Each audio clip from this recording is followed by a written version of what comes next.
Hello everyone, today I'll be showing how you can create future class and also how you can create shapefiles. I'll be showing you the two concurrently so that you could make your own choice.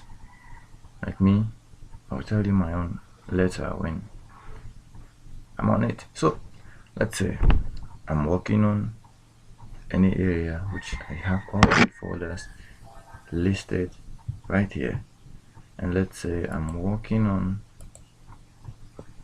one of the location here. Let's say I'm working on this location and all the data are inside, so I want to create a shapefile to work. And let me start with shapefile. I'll right click on this folder called Jalingo and come down, go to new, come down to shapefile.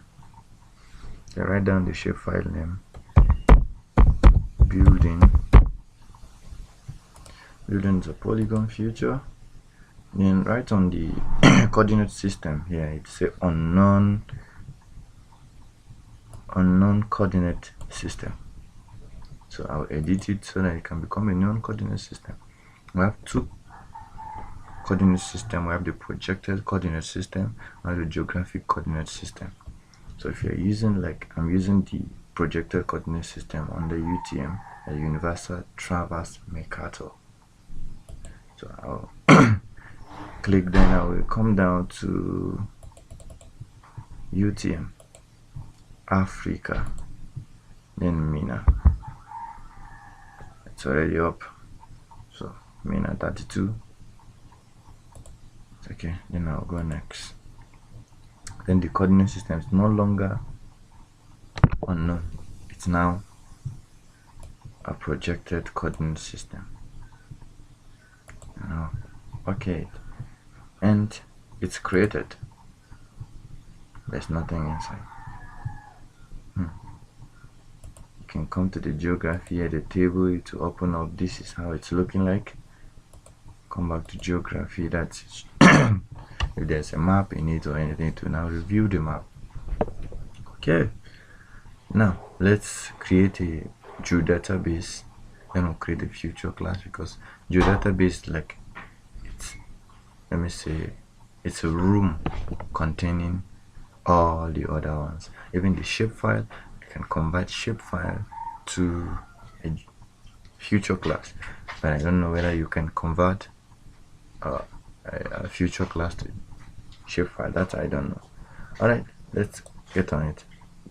Click on that same folder, come to new. This time around you go to personal geodatabase on that list. Alright, you write down the name Jalingo. Okay, your personal geodatabase is created.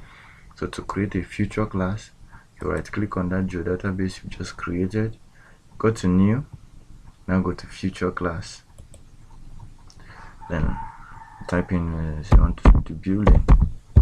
Again,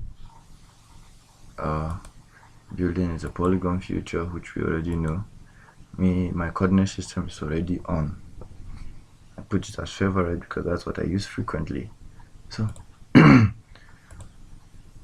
and then this space you see here, if you have any information concerning each of the building you're going to be working on, so you could write them out, spell them out, then so that it can be added. It will be a source of, when you're digitizing that, it will be a source of let's say data information you're trying to acquire. Whatever information you use these fields. Okay, let's say I want to know the location of the building.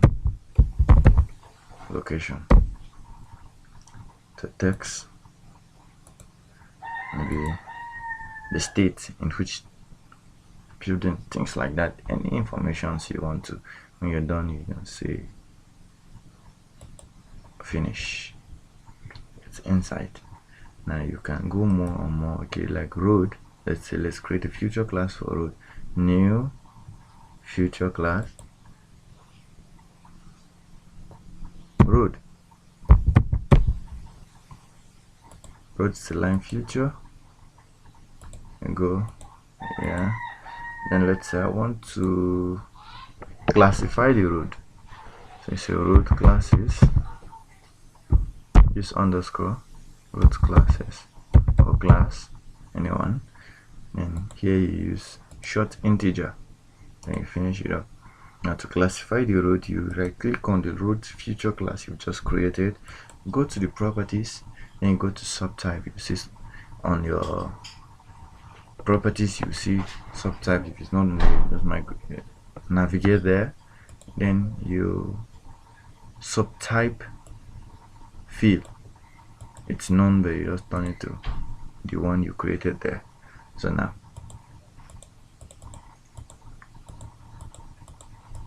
okay, number one,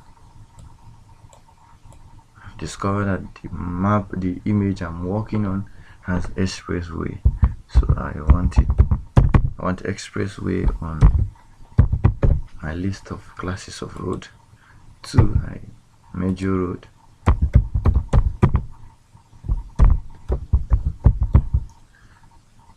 3, minor road. I think this is okay, or we could use 4 as footpath,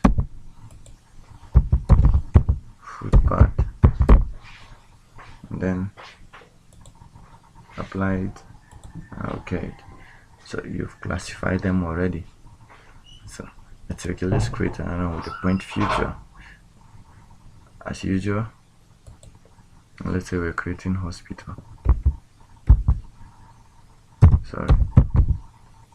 Hospital.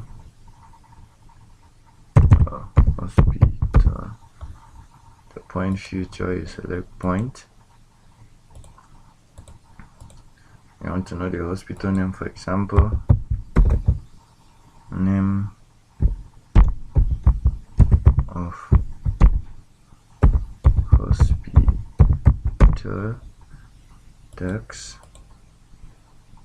You could also do the same thing. You could classify them. Okay, either it's a federal hospital, it's a state hospital, it's a private hospital. Okay, you can say classes or types.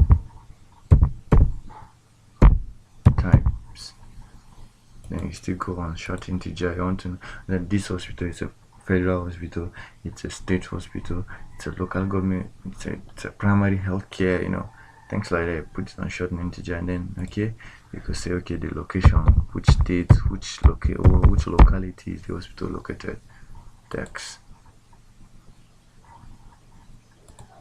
Then you finish.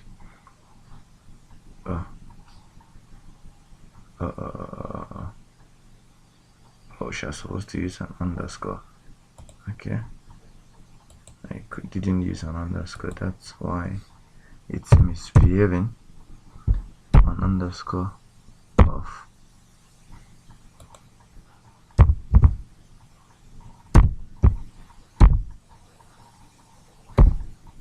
hospital, yes. So, and I will still go back to the hospital. The same thing I did for road, I will now do it here. Properties again. Come to subtype, the types. So on my type list,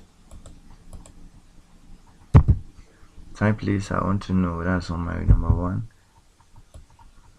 This hospital I'm working on, is it a federal hospital?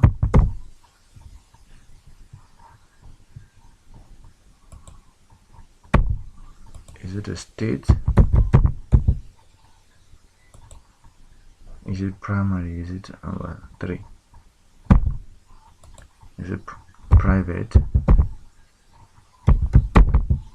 Or I can decide to just distinguish between within government and private, whichever way you want to do it. Now apply, and okay, and this is done. Thank you for listening. See you again. Just keep watching this channel, subscribe to it, and keep in tune.